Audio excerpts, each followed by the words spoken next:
Excel करोगे। तो हर काम को अच्छे ढंग से किया करो, आपको एक अच्छा डिस्ट्रिक्ट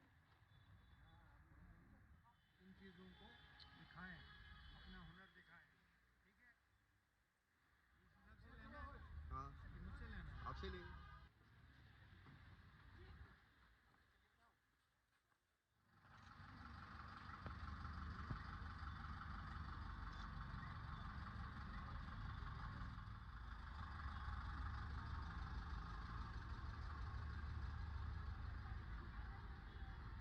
पहले हमारा जूनियर लेवल पे ट्रैकिंग हुआ था, अब हमारा डिस्ट्रिक्ट लेवल पे हो रहा है। हम बहुत एक्साइटेड है वहाँ जाने के लिए और वहाँ पहुँचने के लिए।